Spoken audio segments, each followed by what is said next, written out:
Yeah, he's right behind Tom Weisseth. Ashley Ragsdale. That's it. Jeannie made it, but she never. Yeah, she's here. Diane Nagy is not. Oh, yeah, Jeannie.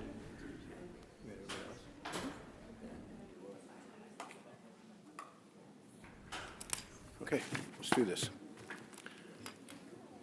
Call this meeting to order. Please stand for the Pledge of Allegiance.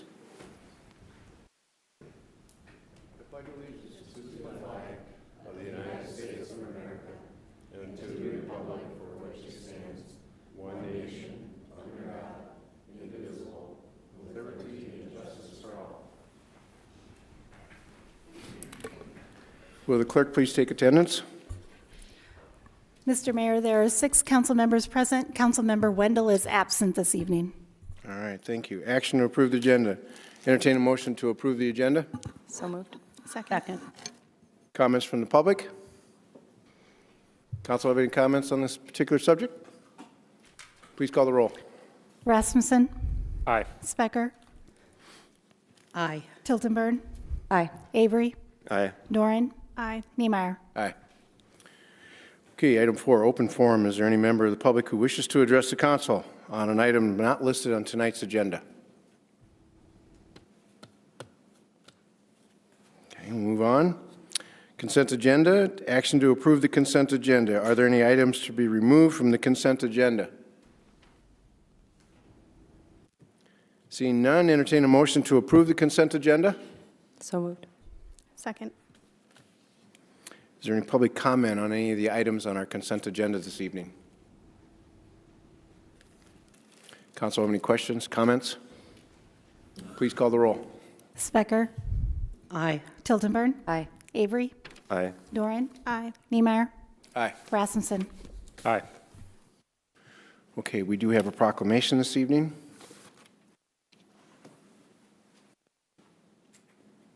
And the person that's supposed to receive it is not here. I will read it, and we will have it available for him later.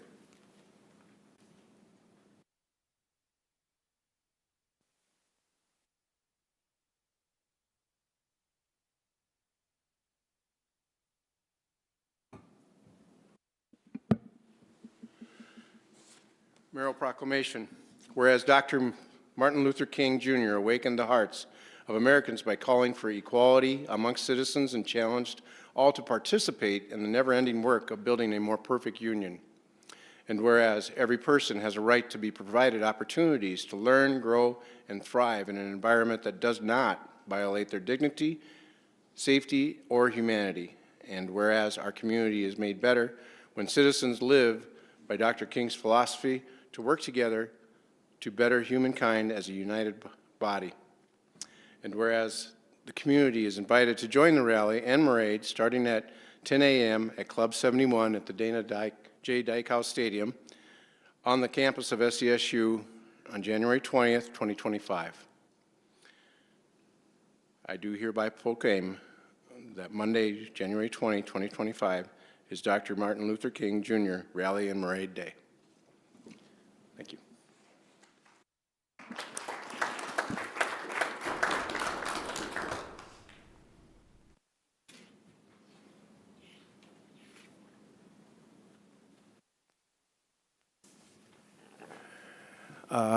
Okay, so let's move on to ex-official reports. Or I'll take that back. We have Claire up here for next. Claire from SDSU. Good evening, everyone. Happy New Year. Second semester started off yesterday, so this term will run through January 13th and end on May 9th, with commencement happening on May 10th. Students Association is starting to gear up for our election. The election days this term are March 25th and 26th, with the presidential slate opening February 2nd, and then our transition meeting will be April 7th. So I will be here until then, but we'll keep you updated as things progress there. Not much as of right now. We had a meeting last night We are gearing up for a busy legislative session. We're excited to be taking a few people to Brookings Day next Wednesday, so you will see some Students Association senators there. And then the following Monday, the 26th, 27th, we'll be taking our whole Senate to Students for Higher Education Day at the Capitol, so we are looking forward to that. Some things we are kind of paying attention to right now would be the proposed budget cut to the state library funding, and just anticipating how that would affect SDSU as we move towards R1 status. And then obviously any appropriations that may be made to the Board of Regents, as that will affect our tuition rates for the next year. So with that, I'll take any questions. Thank you, Claire. Questions from council? Comments? Thank you, Claire. Thank you. Okay, on to city ex officio reports. Utility Board? So the BMU board met yesterday. These board meetings include business actions as well as a general presentation and departmental update reports. There were several business actions that were taken, including trading in or destruction of surplus property and awarding of bids. The general presentation included a summary and discussion of a recent wastewater cost of service rate study, which described different options for determining wastewater rates for various types of customers.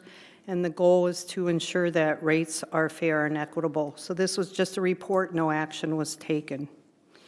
The departmental updates included a recap of 2024 highlights that each department presented at the annual staff meeting, and a few of the 2024 highlights I've combined with the monthly departmental reports. The departmental update for electric, so these are the electric part of it. There was a review of reliability data provided by the American Public Power Association that showed that the average BMU customer experienced a low number of power outages, and those outages were on average about 10 minutes in duration. The reliability of electric power is good relative to other regional electric companies and past BMU data. There was also some highlights about the solar farm, which should be up and running by the fall of 2025. And then a few of the 2024 highlights: the power station at 34th Avenue was renovated. The automated metering for utilities was completed and deployed by the end of 2024, and about 99% of the meters are now read remotely. And then they also recognized 2 individuals or employees of the electric department that volunteered for helping out in winter after that big storm this past July. As far as the water department, the water treatment plant will be substantially completed by October of 2025. And substantially completed means that it can begin operation, but everything will be finalized by May of 2026. So they still have interior work to do, landscaping, some of that type of work. The water lines within Brookings that are known to contain lead, 47 of them have been removed in 2024. 46 of those, 47 have been removed, 46 of them in 2024. 32 of those were done by contractors and 15 by BMU.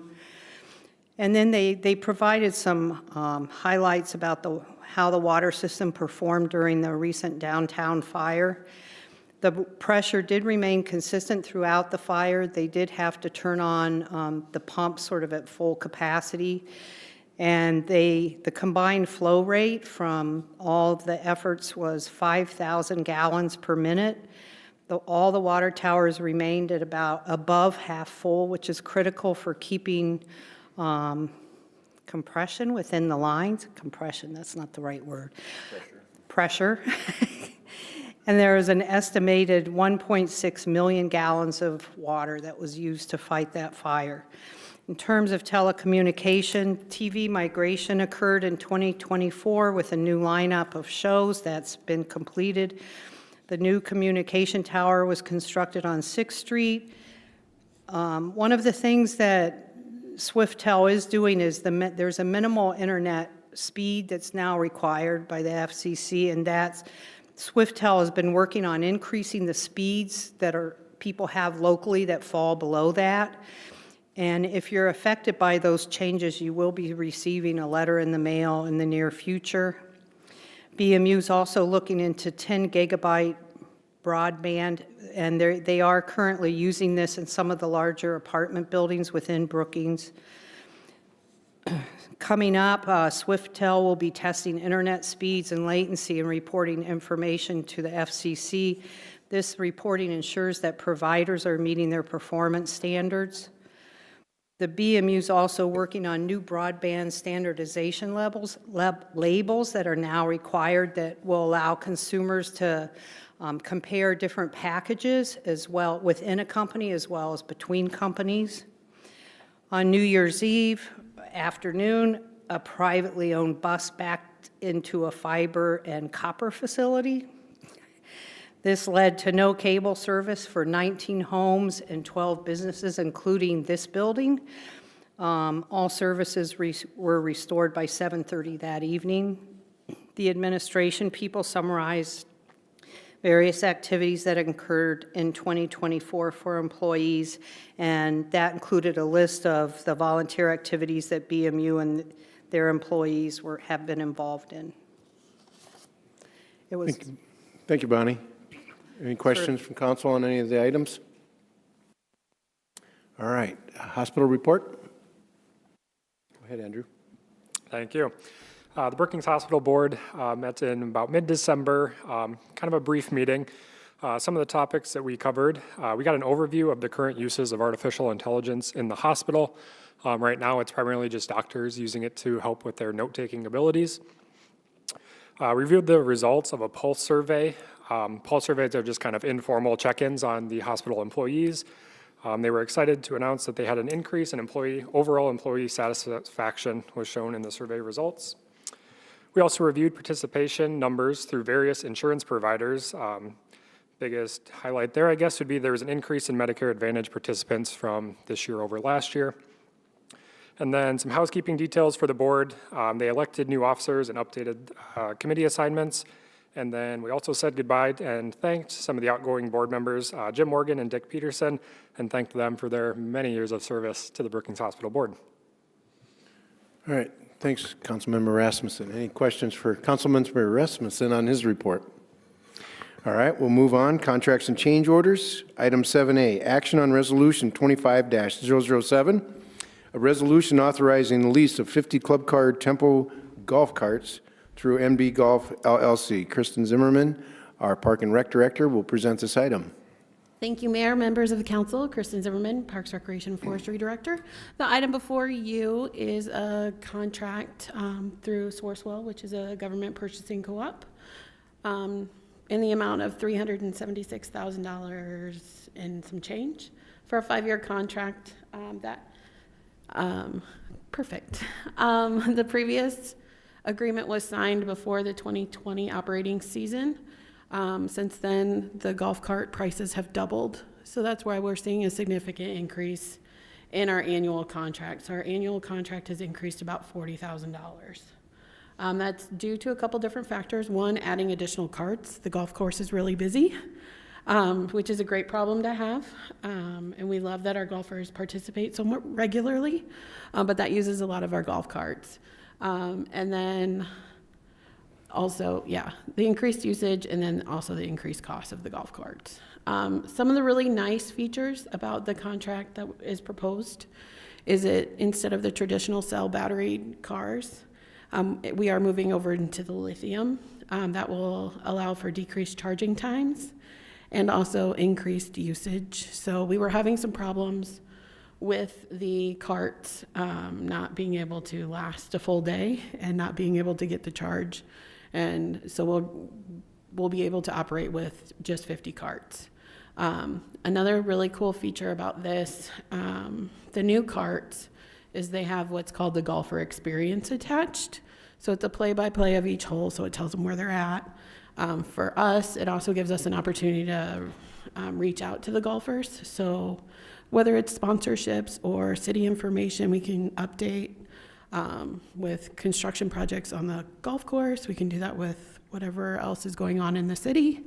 Those kind of packages then are those can be geo-fenced around a certain area. So when a golfer goes by there, a video will pop up, and it can be everything from a welcome to Brookings to these golf paths are getting paved. But it also gives an opportunity for additional revenue through sponsorships.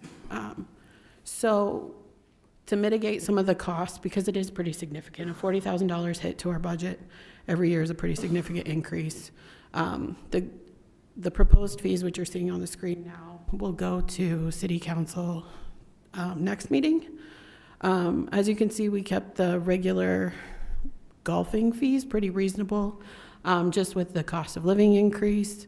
But where you will see the more significant increase is directly due to the golf cart changes in the fees. We try to keep fees as low as possible, but it is an enterprise fund at the end of the day. So we need to recoup our actual operating costs. I'm here for any questions if you have any questions. Thank you, Kristen. Entertain a motion to approve. So moved. Second. Is there any public comment on this item? Council have questions, comments? Councilmember Specker. I'm just curious if this went out for bid? So it's a part of a government purchasing co-op, so it goes out to bid nationally, and that allows the pricing to stay even more competitive. Okay, and my second question has to do with the sponsorship announcements. Do the current golf carts have that?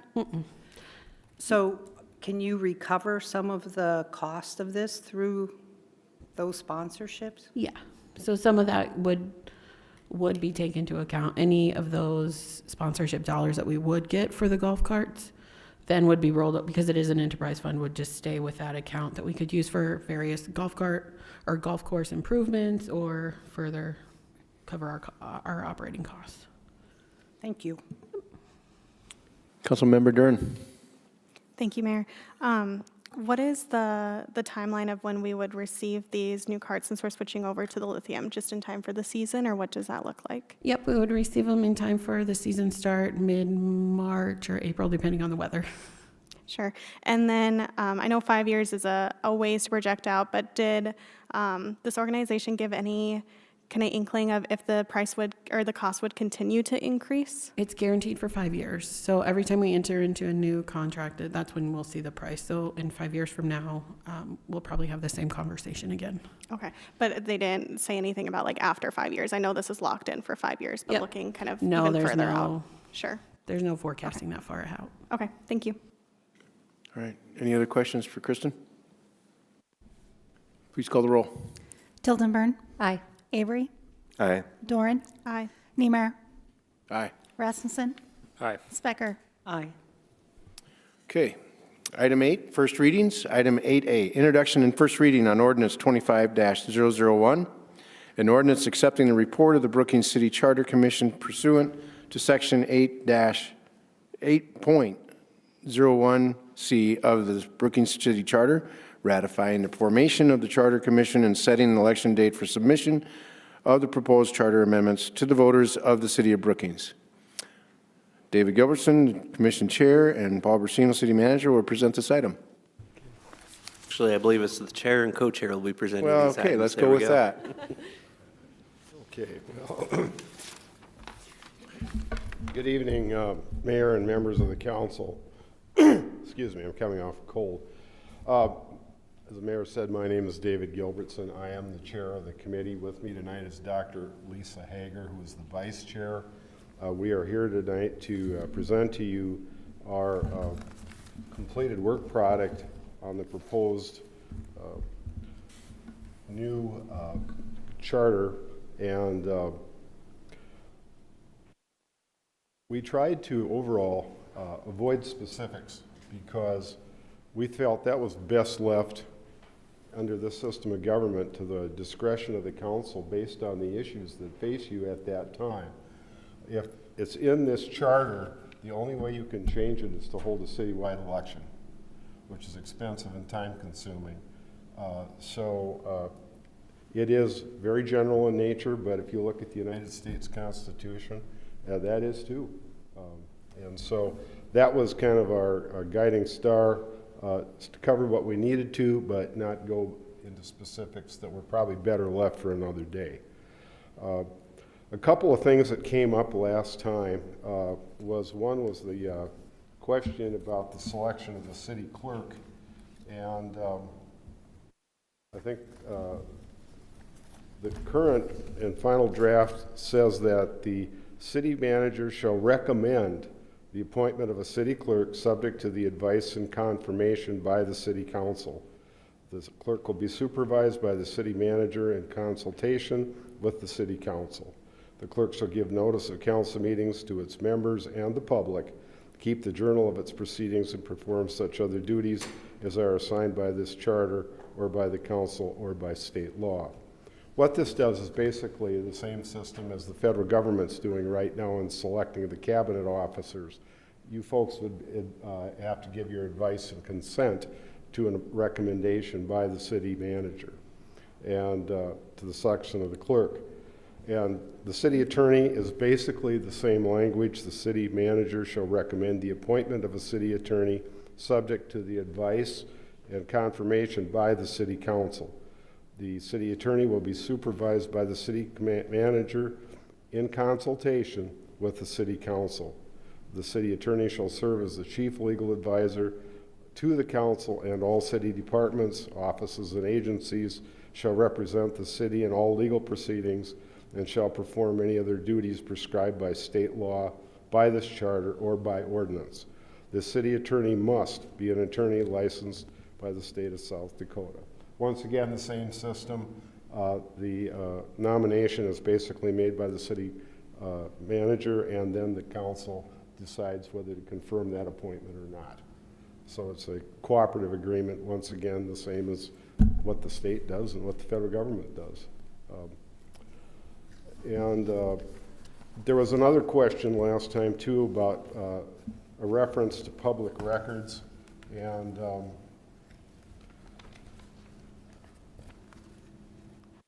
it had been removed from the section under the duties of the city manager, and at that time, I knew it was in there, but I couldn't find it.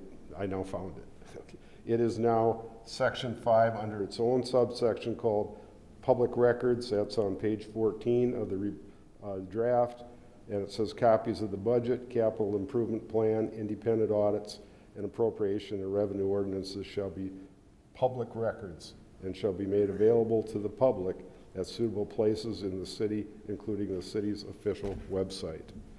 So that is what we have to present.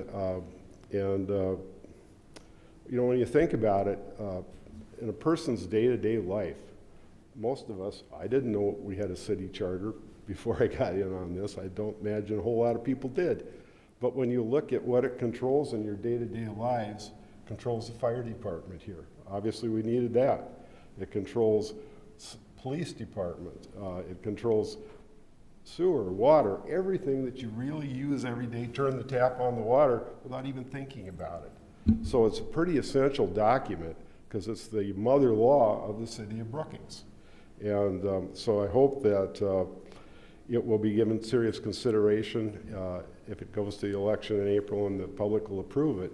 Because right now, we're using a 2002 document, and it is out of date. And so we would recommend, based on our work of the last 6 months or so, that we hopefully will be approved by this council and then subsequently by the voters of the city of Brookings. Do you have anything to add? I don't. You did great. That means I get an A. Great, great. All right. We would stand for any questions or comments, of course. Is there any public comment on these items? Council, have any questions, comments? Councilmember Tilton Burn. First of all, I just want to thank the group again, the committee, for working on this. I know that a lot of thought and intention went into these suggested edits, and so thank you for all of the time and energy that you've all put into this. My question is, I suppose it's newly numbered section 8. Under section A, it talks about sort of some discrimination protected classes. I think often, given some recent changes at the federal level, pregnancy is often mentioned as a protected class, kind of called out specifically, but I don't see that here.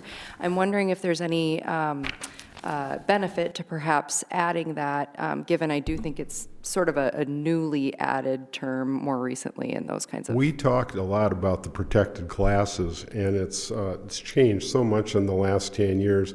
We finally came to the conclusion that it was best left to the ordinances of the city of Brookings, because you're asking us to predict tonight what's going to be for the next 10 years, and my crystal ball is a little foggy at that point. So we're not saying it's not important. Sure. But we just think that as the issues arise, you folks at that time are better capable of handling that by ordinance. Great. Thank you. Any other questions, comments from council? Councilmember Specker? So I guess sticking with that, would the council then need to discuss protected classes? I mean, do we have an ordinance for that right now of what those classes are? Yes, we do. We have a discrimination ordinance that would provide for protected classes in the Human Rights Commission ordinance section of the city code. So we certainly can examine that and make sure that it's up to date. Okay, thank you. Okay, any other comments? I would like to thank the commission, the ones that are currently here this evening, besides Chief Justice and Lisa, Jeannie Manzer, Tom Wyseth, Bob Burns, Keith Corbett, and Roger Solom are here. Members that are also on that aren't present this evening would be Gail Robertson, Van Fishback, Ashley Ragsdale, and Diane Nagney. I would thank all of you for your public service on this. I know that you dove into it deep and discussed it in depth, almost all the way through it. It is something that we have to do every 10 years instead of every 20. Right. And so we've got that figured out, and we'll move on. Paul, you get some comments? Yeah, just so that everyone's aware, this is the first reading. There's a second reading because this is an ordinance. Assuming the council approves it, the job of the committee isn't quite done. The chair and co-chair have agreed to help present this to many civic groups during the months of February and March as we lead up to the election to help explain to the people what this is. And as the Chief Justice explained earlier and before this, it's the Constitution for the city of Brookings, right? And so it's very important for the community to be well aware of this, but more importantly, the work that these folks did as Mayor Niemeyer mentioned, there's a lot of hours that these folks met, and there was some great discussion.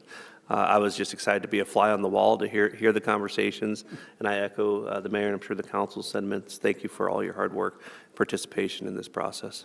If I might add a recommendation is that it took 20 years from the last draft to this one. We could not find anybody who was around in 2002 to tell us why they did what they did. And that was a significant kind of, we had to guess.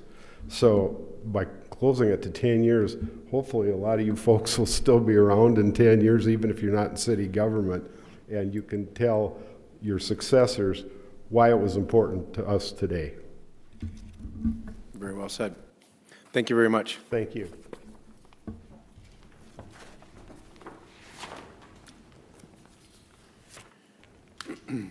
Okay, next item is 8B, introduction and first reading on ordinance 25-003, an ordinance to change the zoning within the city limits of Brookings, rezone 115 West 20th Street from Ag A to District Residence R3 Apartment District.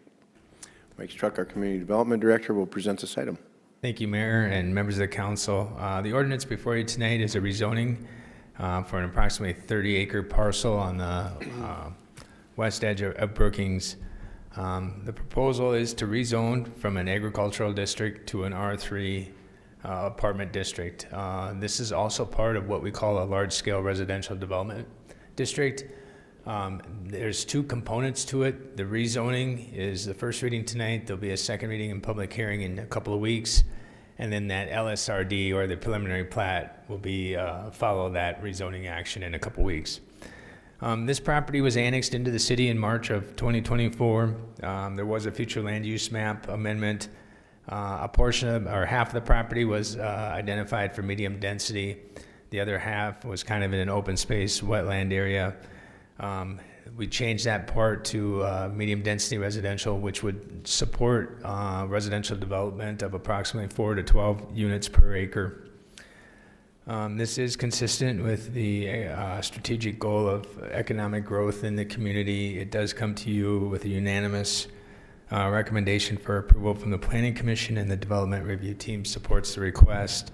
With that, I would stand for any questions you may have. Thank you, Mike. Any public comment on this item?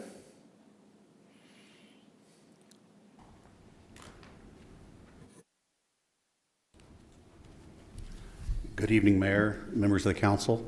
My name is Russell Atkins. I live in Sioux Falls. I'm with Christensen Development Partners, and we're partnering with Travis Harzma on this development. We've been working with the city staff for quite some time, going through different variations and things that would work best for the city and its vision. We're proud to present this project. Naturally, at the second reading, you'll get to see the site plan that kind of outlines what this site development will look like. Currently, it's contemplating 58 residential lots that can be used for single family or twin homes, giving us well underneath the density of medium density. And we're looking forward to it and getting excited about it. So any questions that you might have, I'm more happy to answer. Thank you. Is there any other public comment on this item? Go to council. Council, have any questions, comments at this time? Go ahead, Councilmember Specker. I just want to thank them for submitting the revised traffic study plan for this. I don't know if that's relevant to this rezoning or not, but out there. I guess the one thing that I stated. Councilmember Avery, I'm sorry. Yeah, Mike, I just wanted to verify that even though we're talking about an R3 zoning, there's no intention to put apartment buildings on the site at this point. Not at this particular point in time. It's a little interesting because we are discussing the rezoning tonight, but it is part of a large-scale residential development. The way the process works is we can't act on the LSRD until the zoning's in place. So we time that as such that the public hearing and second reading of the rezoning ordinance, then immediately following that action would be council's action on approving the large-scale residential development. What they have submitted is, as Russell had mentioned, as the applicant, is subdivision with a 58 lot identified within those areas that could be for single-family or two-family dwelling units. And my understanding is it's been fairly common for developers to request an R3 zoning. It just gives them more flexibility, even though they don't intend to put apartments. Correct, and it's my fault that I failed to mention is the subdivision immediately adjacent to this property to the east is zoned R3. Now the adjacent land around here to the south, to the west, a portion to the north is ag, and then there's also R1A to the north, which is a large lot. But the R3 is, it gives the most flexibility because it allows a variety of different types of residential uses, as well as its smaller setbacks and lot area requirements. And we're seeing it because it gives the flexibility that a developer can lay it out with potential lots as small as 6,000 square feet for a single family home, and they can go upwards. And so sometimes when you get into these developments, they provide a mixture of different size lots, and then it just provides variety within that subdivision. Thank you. It looks like a lot of progress has been made on this over the time that we've been talking about it or looking at it. So. Yeah, the applicant has spent a lot of time on the drawing board working through different options, listening to staff, listening to some of the comments that have been received during the public hearing processes and such, and taking those into considerations as they work towards a solution. Good. That was pretty much my concerns and comments on that also. Any other comments, questions from council? All right, we will have second reading in the next meeting on the 28th of January. And we'll move on to Item 9, second readings and public hearings. Item 9A, public hearing and action on ordinance 24-038, an ordinance to change the zoning within the city of Brookings, rezone lots 1 and 2 in Block 1 of Bose Addition from an Ag A district to a residence R1A, single-family district. It's been a while ago, but we did have a first reading on this. Thank you, Mayor and members of the council, and my apologies, zoning is a boring topic, so we're losing a few members. The ordinance before you tonight, 24-038, is a rezoning. This is down in the Bose Addition, kind of on this, along 22nd Avenue South and a little bit just east of 22nd Avenue. The proposal is to rezone the area from an ag zoning to an R1A, which is a single-family zoning designation. The surrounding zoning is ag to the southeast and west, and R3 zoning to the north. The future land use map, as part of our comprehensive plan, identified this area as medium-density development. The applicant is actually a family member. They're looking to build a home on this area. They did have to go through a floodplain development process, and they have completed that. And so at this particular point in time, it does come to you as a unanimous recommendation from the Planning Commission, and the Development Review Team supports the rezoning request, and I'd stand for any questions you may have. Thanks, Mike. Entertain a motion to approve. So moved. Moved and seconded. Is there a public hearing on this? Public comment? Any issues, comments? Council have any questions, comments? We pretty much discussed this in depth with the first reading, so please call the roll. Avery, Aye. Doran, Aye. Niemeyer, Aye. Rasmussen, Aye. Specker, Aye. Tildenburn. Aye. Motion passes. Item 9B, public hearing and action on Resolution 25-005, a resolution of intent to lease real property at the Brookings Regional Airport to Civil Air Patrol Incorporated. Lucas Dahl, our airport manager, will present this item. Good evening, Mayor, City Council members. Lucas Dahl with the Brookings Regional Airport. Item 9B is a resolution of intent to lease real property at the Brookings Regional Airport to Civil Air Patrol. Approval of the proposed resolution will authorize the city manager to execute a lease of approximately 1,020 square feet of the Brookings Regional Airport Terminal Building to Civil Air Patrol for a period of 5 years starting February 1st, 2025 at a lease rate of $97.85 per month with an annual increase of 3%. Civil Air Patrol has requested a renewal of this lease for the city-owned airport terminal building on November 21st, 2024. The airport board met and unanimously recommended the renewal of the lease as the Civil Air Patrol provides essential emergency service when disasters hit, and they mentor and educate local students interested in aviation and search and rescue. Civil Air Patrol is an affiliate of the South Dakota Civil Air Patrol Wing. Their mission is to provide cadets with programs for leadership, aerospace education, to interested students, and emergency services. Locally, the Civil Air Patrol operates a Cessna 172, which is owned by the Air Force. The Brookings Civil Air Patrol has 18 members, 4 senior members, which are 21 years and older, and 14 members that are 12 to 18. The group meets weekly with the Students for Education and Leadership. They hold other events such as search and rescue training and regional conferences. The Civil Air Patrol has been leasing the terminal building since 2012. In 2016, the City Council approved a reduced lease rate to the Civil Air Patrol due to their limited funds and service to the community. The local Civil Air Patrol group is required to pay for the lease and their share of the utilities in the building. Their annual operating budget is approximately $3,000, which is raised through fundraising. The group also pays rent on a hangar from Pheasants Fury at the airport and purchases fuel, which both benefit the airport. The 2024 lease rate was $95 per month. In addition, they paid their share of the building utilities. The city attorney has reviewed the lease. Staff and airport board recommend approval. Thank you, Lucas. Entertain a motion to approve. So moved. Is there any public comment on this particular item?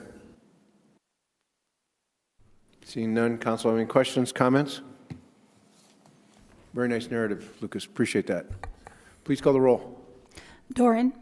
Aye. Niemeyer. Aye. Rasmussen. Aye. Specker. Aye. Tiltonburn. Aye. Avery. Aye. All right.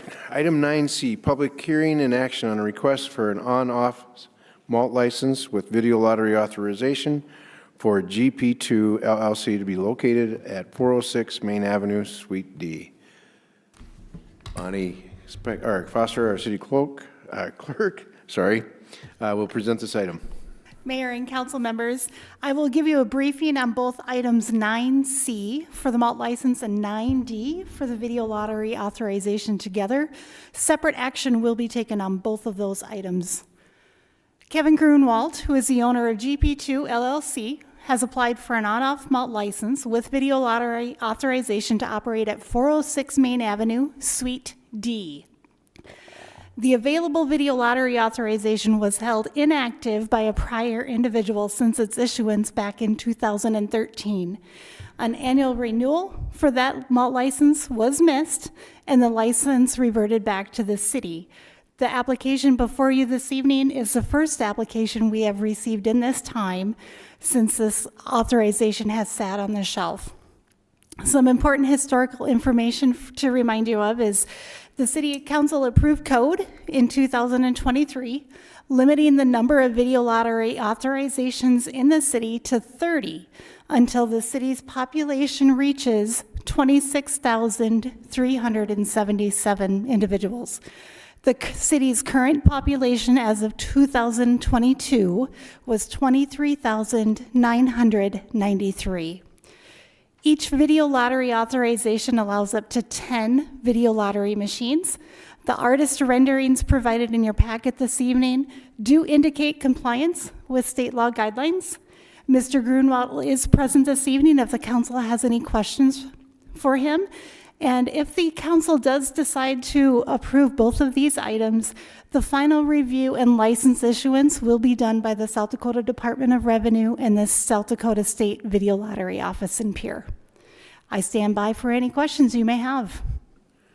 All right. Entertain a motion to approve. So moved.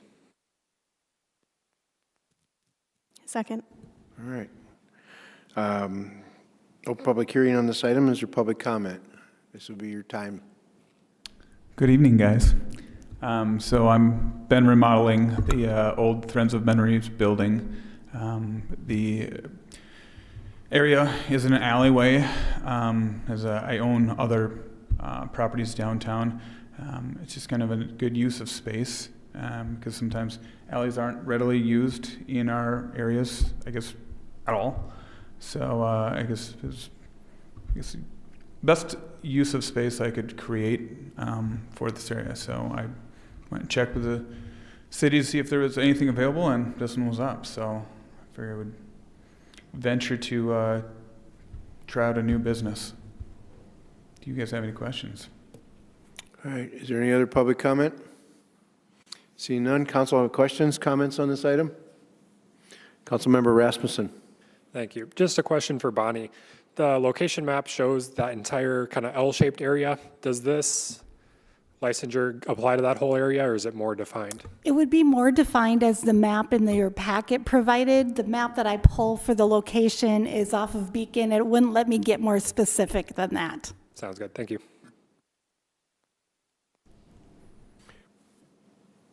Any other questions, comments? Councilmember Tiltonburn. Just a clarification point on this particular item. Is this strictly the on-off sale alcohol portion, or does this also include the authorization for the video lottery? The action that you're taking right now is on the on-off malt license. You will vote on that one first, and if approved, then you will have secondary action on the video lottery authorization. Thank you. Kevin, this does have a main entry from the alleyway, though, correct? Yes. So the picture that we're seeing on the screen right now where it says must be 21 to enter will be on that would be your entry door. That's correct, yes. Okay. I So do have everybody- multiple hallways throughout the whole building, going front to back, but the intention is that for the casino, that it's only accessible through that area, so the hallway won't be usable. I did purchase security gating and stuff, and you'll see directly across from the lounge area is 3 bathrooms directly across from it. So we can close access with just that area as usable. So the double doors going, so where it says 4th Street going with an arrow, where does that access to then? Which, are we talking vertical? That's my space. So I have Grunwald Properties. I have an active location right there. And if I put the double doors in as a usage, it's just nice to have interior bigger doors that people don't usually think about when they're building and stuff. So they'll be permanently locked all the time, and I'll be the one that'll be able to access those areas. So just for movability, I kind of put those in. So. Okay. All right. Any other questions, comments from council? Councilmember Specker.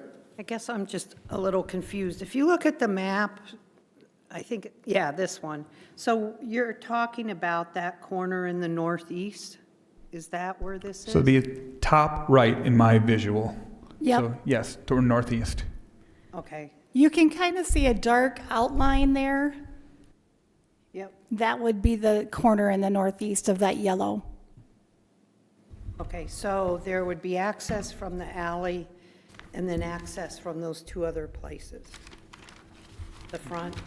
Bonnie, it would just be the access from the alley only. Is there a secondary exit door then? By, like, say, the bathrooms and then? Yeah, so you have the entrance into the alley, there's an entrance into the hallways, and then there's also the actual hallway runs alley to Main Street, and then also a hallway runs north to south into there's another gift store in there that it is currently. Kevin, I think you can use that mouse to kind of cursor over the doors maybe. All right, so right here, we've got alleyway. I've got a gift store above this area. This area right here is Grunwald Properties location. I've got a hallway right here.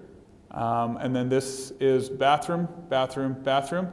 I will have essentially lockdown gates right here, and I've got lockdown gates right here, so a person can come through there and or walk down the hallway to Main Street at any given point.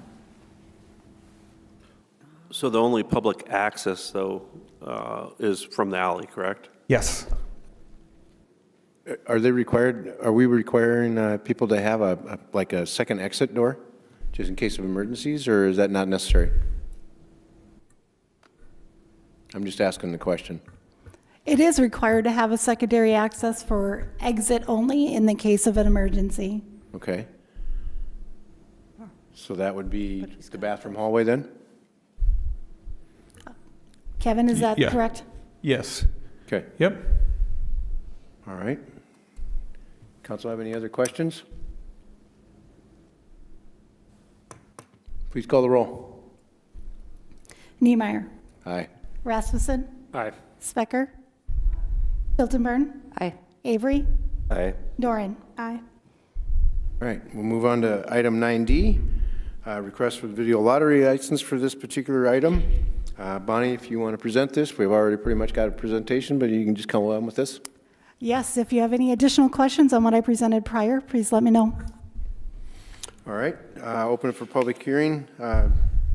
First of all, motion to approve. So moved. Second. Been moved second. Any public comment on this item?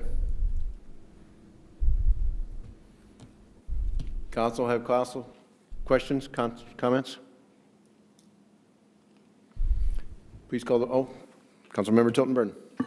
One of the things that we consider when looking at video lottery authorizations is the density. Bonnie, do you have any idea of how many other video lottery authorizations are in the downtown district? In the downtown core area, there are 11 other video lottery establishments. Amber, if you can bring up that map, I think it's 2 more slides down. There you go. So you'll see the red dots there in the, kind of towards the center left-hand side. That's our downtown core area. There are 11 establishments in that, and that does include Corner Pantry on the northeast corner and Deuces Casino on the northwest corner as well. Councilmember Duran. Thank you, Mayor. Could I ask the hours that the video lotteries machines would be accessible? 6 to 2. 6 p.m. to 2 a.m.? 6 a.m. a.m. to 2 a.m.? To 2, yes. Okay. I just wanted to clarify that. One concern that I do have about this layout is that the primary entrance and exit is to the alleyway, which is in close proximity to one of our downtown features of the Bunny Trail, which is part of our downtown master plan of really encouraging young children and families to navigate in the community. And I just had noted in our city code of that's just one of the considerations that we look at is the proximity of access of the area to minors. And so I just wanted to note that. And then I would echo Holly's thoughts, or Councilmember Tilton Burns, sorry, about the density of the video lottery licenses within this area, as well as the layout itself. That was pretty heavy conversation within the city council to try to mitigate that in the community. So those are just 2 concerns that I do hold with this. Just a statement. Thank you. All right, thank you. Any other comments, questions from council? Councilmember Specker. I would just like to reiterate what Bree said about the density. I mean, we did a study session last year, I think it was, on this. And I mean, that is one of the reasons why we did limit the number of licenses at that time. So I'm concerned about the density in that area. I guess just to address the density stuff, I guess in our community, we are a small community, so I guess focus on where, human beings are going to naturally go as, adults. They're going to go to, generally your downtown districts of any community. So as far as for density, I guess that's where we're targeting, and we're trying to have our focal points in our community where you have a park. People go to the park for a certain reason. They go to a downtown district for an entertainment. And so that's why I build in these areas as those kind of concerns and thoughts and stuff. And I did work with the city in regards to having the poems and stuff put on in my building, because it is important, that we do have the beauty in our downtown districts for our families and our kids and stuff. And it was not my intention, to propose something that would be derogatory towards that area. You asked what hours of operation are. It's for me as it's a new business venture, and so as far as for hours of definition, I go off of what you can operate by the state. It's not to say that I'm going to do that, but the reality is I don't know all of those targets. I just I can take into consideration we have a lot of factories here in town. And sometimes they get off work and they want to go and relax. So having a facility like this at that time might be good, but maybe middle of the day, maybe it doesn't have to be open. I'm not saying that it has to be. I value your concerns too. I don't want it to be a a poor image on the downtown district. I mean, if you've seen, I've tried to remodel a lot of different places to try to be thoughtful of like different people's interests. I take these big buildings and I divide them up into what I think is needed. As for downsizing facilities, maybe making them from like 7,500 square feet to like 1,000. But what's the best use of space? Maybe if I put a set lounge in an alleyway, it's not right in the public's general view. So I guess this is the location that I have to present for this particular license. But I do value you guys' concerns and stuff because art is important. That's why I wanted to have it on my building to begin with. So I hope I answered any of you guys' questions. Any other comments, questions from anyone? Steve, you want to lay in on this? Yeah, just briefly, when you're voting on this matter, you'll be required under state law to follow the criteria of 42-7A-64, which were part of your packet. And that allows the council to consider the number of establishments currently licensed, the proximity of the business to other establishments, type and manner of the business, and the manner in which the applicant proposes to operate it, the location of the business in relation to other businesses, residential areas or activities within the same general area, the extent to which minors frequent a business connected to the one proposed, and the effect of the proposed business on economic development. So those are the criteria that would guide your voting on this matter. All right. Any other comments, questions from council? Councilmember Specker. So if you look at this map, and I just zoomed in on mine, but could you tell me, like, what are the other video lottery places within the block that you're talking about? I believe Main Street Pub is right next to me, right next door. I believe Ray's Corner is across the street. I believe Sully's, yep, is just down the street then as well. The bank may have a couple. Probably Cubby's has a couple. Skinner's, Wild Hair. I don't know. Maybe the gas station down the road a little bit more, but I guess I'm not familiar with the other ones, to be honest with you.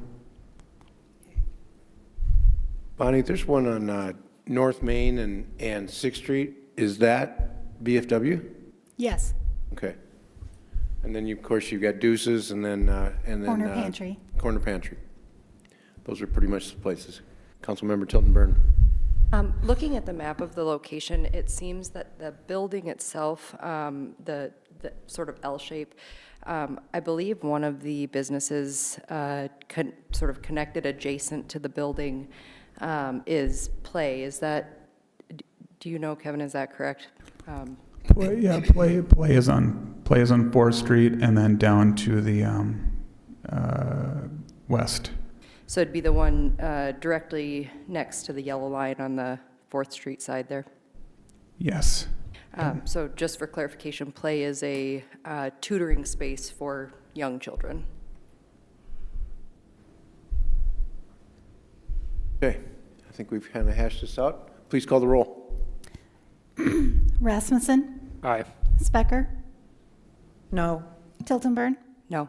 Avery? Aye. Doran? No. Niemeyer? Aye. That puts us at a tie, which means it failed. Correct. Correct. All right. I guess there might be a time that this can be revisited, but for this evening, you've got them all licensed.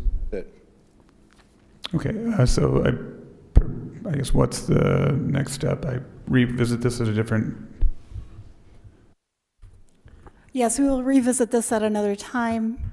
I need to review state laws when a license is denied, how much time has to pass before you resubmit an application. Okay, and then since it... Been taken what's... The action has been taken as of tonight to deny the request. Okay. Approved. Okay. If there's another member that's missing, is that the tiebreaker in the future? I don't know if. Would be, yes. Okay. All right, thank you. I appreciate it. All right. And just to clarify, Bonnie will be in touch with you to help you out with the next steps. Correct. Okay, item 11. Let's talk about introduction of new topics. Anybody have anything they want to bring up in the future? We do have our 28th meeting. We will have a student report, recognition of Brookings City employees. There is a real estate property lease that we will be talking about on 32nd Street South and Main Avenue South. Special event temporary alcohol license for a gala event.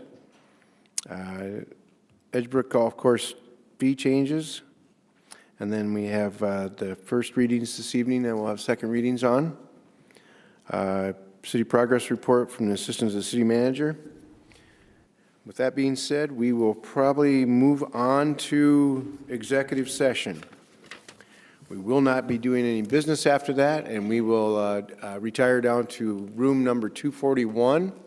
And when executive session is adjourned, we will adjourn from there. There will be no other business after that. Enter executive session pursuant to 1-25-2.3 for the purpose of consulting with legal counsel or reviewing communications from legal counsel about proposed or pending litigation or contractual matters. And SDCL 1-25-2.5 for the purpose of discussing marketing or pricing strategies by a board or commission of a business owned by the state or its political subdivisions, when public discussion may be harmful to the competitive position of the business. I entertain a motion to enter into executive session. So moved. Second. We are in executive session.